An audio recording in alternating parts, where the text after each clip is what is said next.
ગુજરાતની ભાજપ સરકારે જાણે આદિવાસી શ્રમજીવી લોકો માટે તો કશું જ નથી કર્યું 30 વર્ષમાં, એવું સ્પષ્ટપણે લાગે. ઝઘડિયામાં તમે વિચાર કરો, એક શ્રમજીવી 10 વર્ષની બાળા પર રેપ કરવામાં આવે છે. 1 મહિના પહેલા પણ એની સાથે રેપ થયો છે અને આરોપી દ્વારા એમના ગુપ્તાંગમાં સળિયા નાખાય અને ક્રૂરતા કરવામાં આવે. આ કેટલી હદે નિર્ભયાને શરમાવે એવું કાંડ ગુજરાતમાં બન્યું છે. કલકત્તામાં કાંડ બન્યું હતું, ડોક્ટર કાંડ જે દીકરી સાથે બન્યું હતું, નિર્ભયા દીકરી સાથે જે કાંડ બન્યું હતું, એનાથી પણ બદતર કાંડ આજે ગુજરાતમાં બન્યું છે. હર્ષ સંઘવીની પોલીસ માત્ર વિપક્ષ પાછળ લગાડવામાં આવે છે, એની પોલીસને સુરક્ષા વ્યવસ્થાનું કામ જ નથી કરવા દેવામાં આવતું. તો ભૂપેન્દ્રભાઈ અને હર્ષભાઈ આની જવાબદારી લે. આ દીકરી 10 વર્ષની દીકરી સાથે જે ક્રૂરતા ભર્યું, કંપી જવાય છે એવી ઘટના બની છે. હું એમ કહું છું, ખૂબ જ દુઃખદ છે.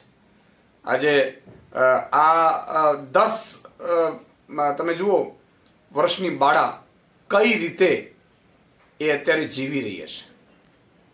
એની એટલી હદે ક્રૂરતા કરી છે આરોપીઓ દ્વારા. અને આ એક ઘટના નથી. ગુજરાતમાં ભાજપના મોડલમાં દરરોજ હત્યાઓ, બળાત્કાર ને ગેંગરેપ થઈ રહ્યા છે અને મંત્રીઓ ફાંકા ફોજદારી કરી રહ્યા છે. આ ખૂબ જ દુઃખદ છે.